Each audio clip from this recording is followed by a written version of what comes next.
Hello guys. Good evening, good afternoon, good morning from all around the world.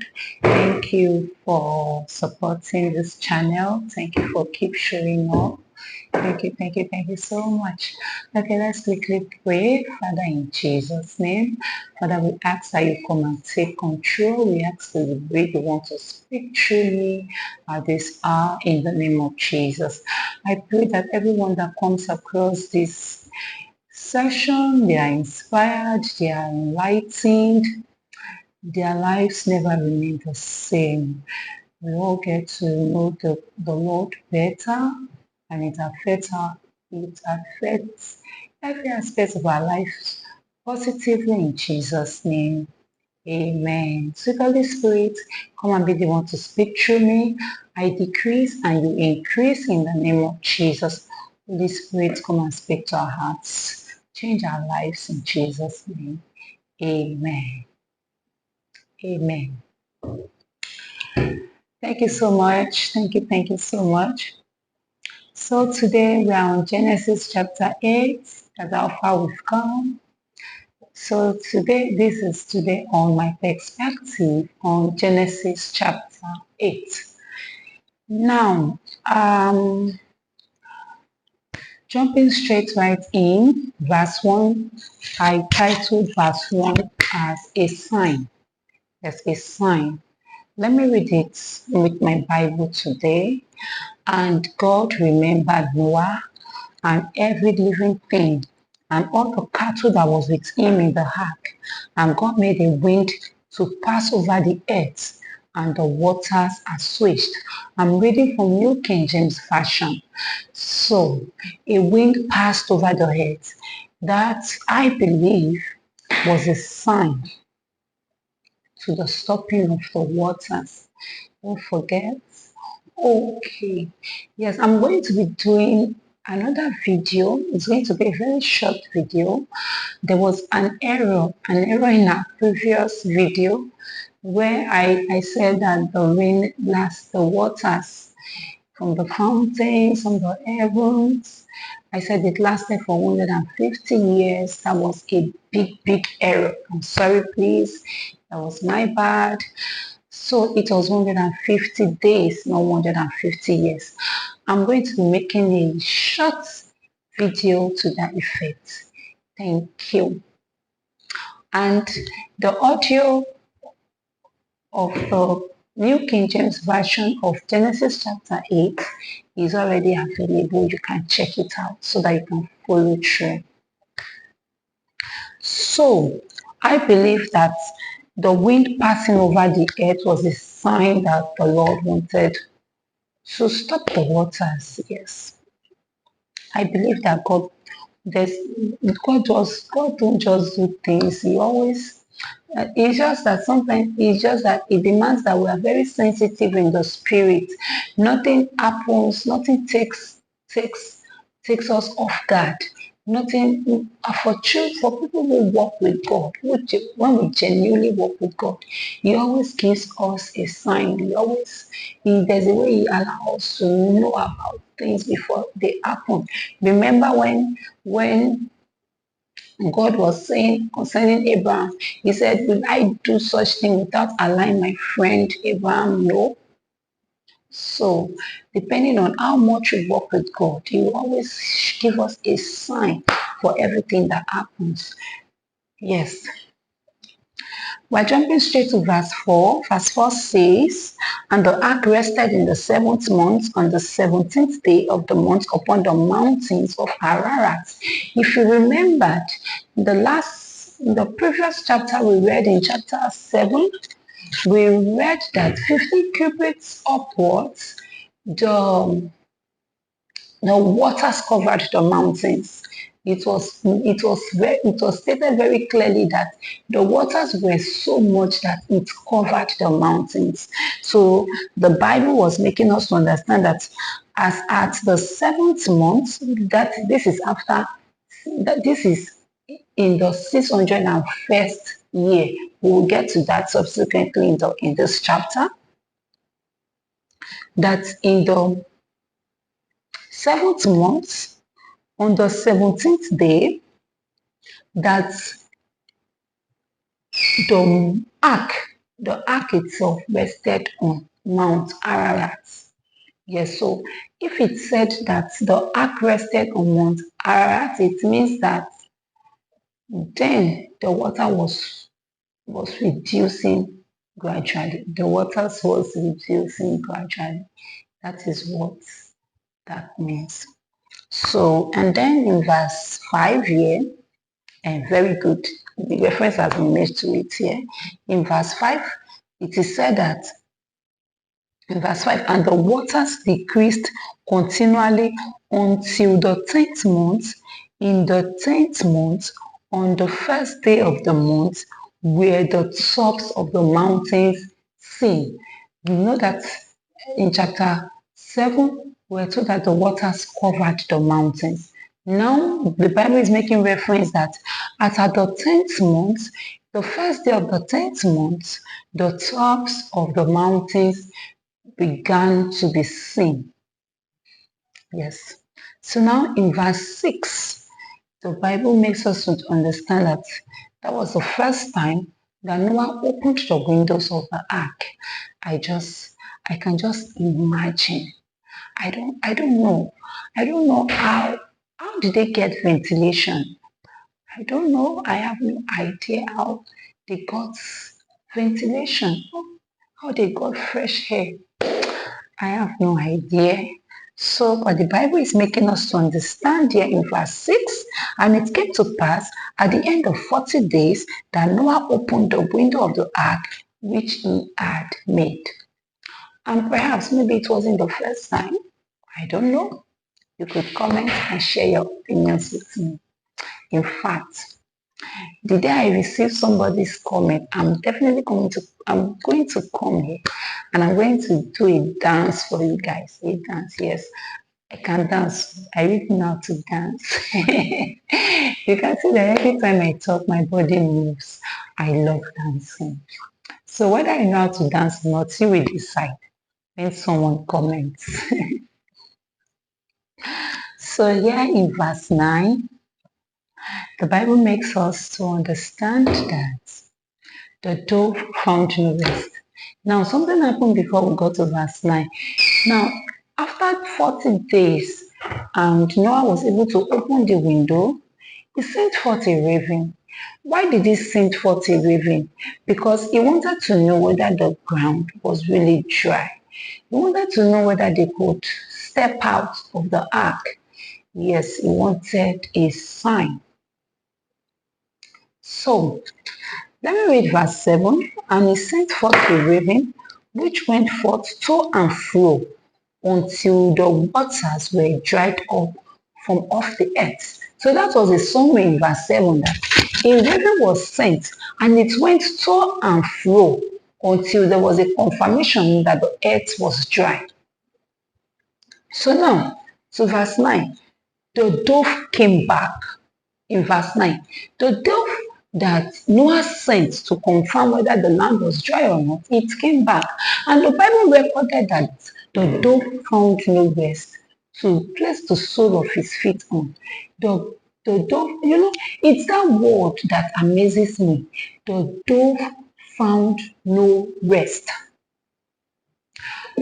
No rest.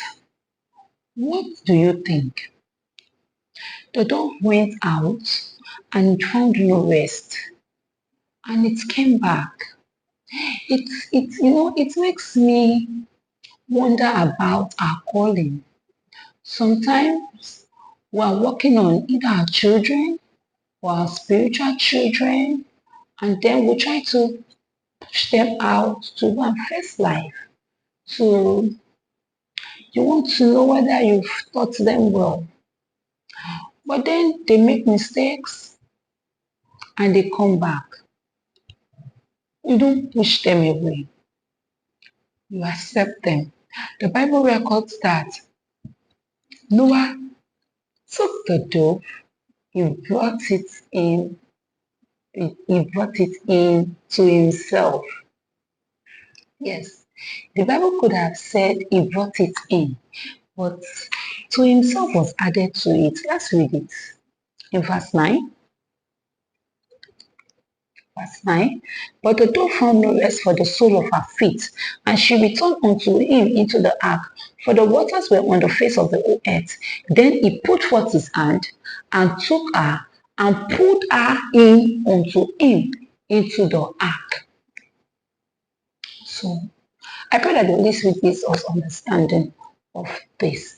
That speaks about mentorship, mentoring other people, how it's important not to give up on them, because yes, the situation they might meet out there might never be suitable for them. They might not be ready to go out there to and go and do exploits, do amazing things. We must always be willing to accept them back.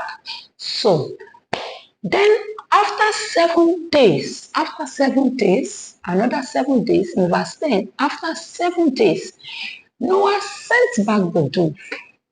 Yes, Noah sent back the dove, and again, this time around, in verse 11, the dove came back, but he came back with an evidence. He came back with an evidence. He didn't just come back and say, the land is dry. No, he came back, the dove came back with an evidence.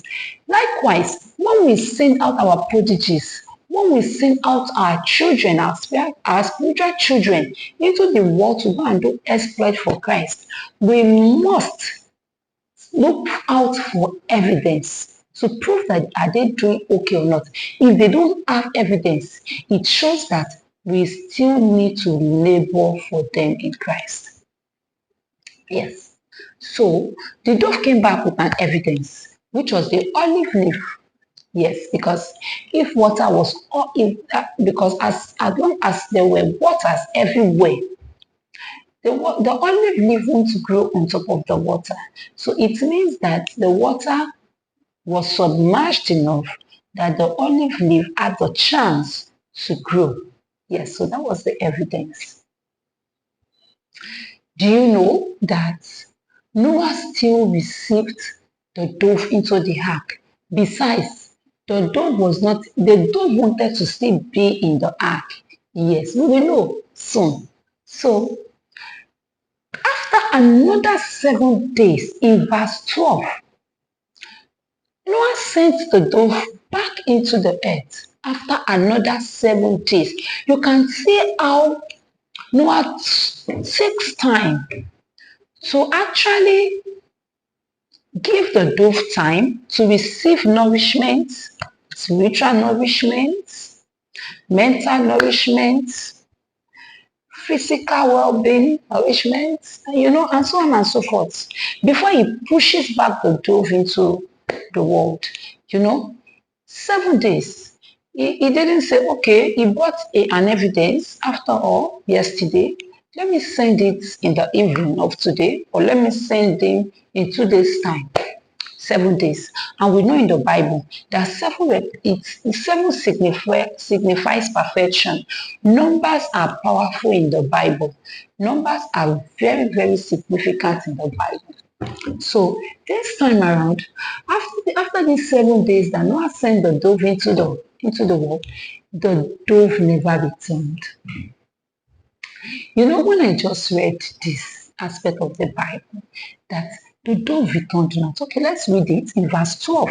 Verse 12 says, and he stayed yet other 7 days, and sent forth the dove, which returned not again unto him anymore.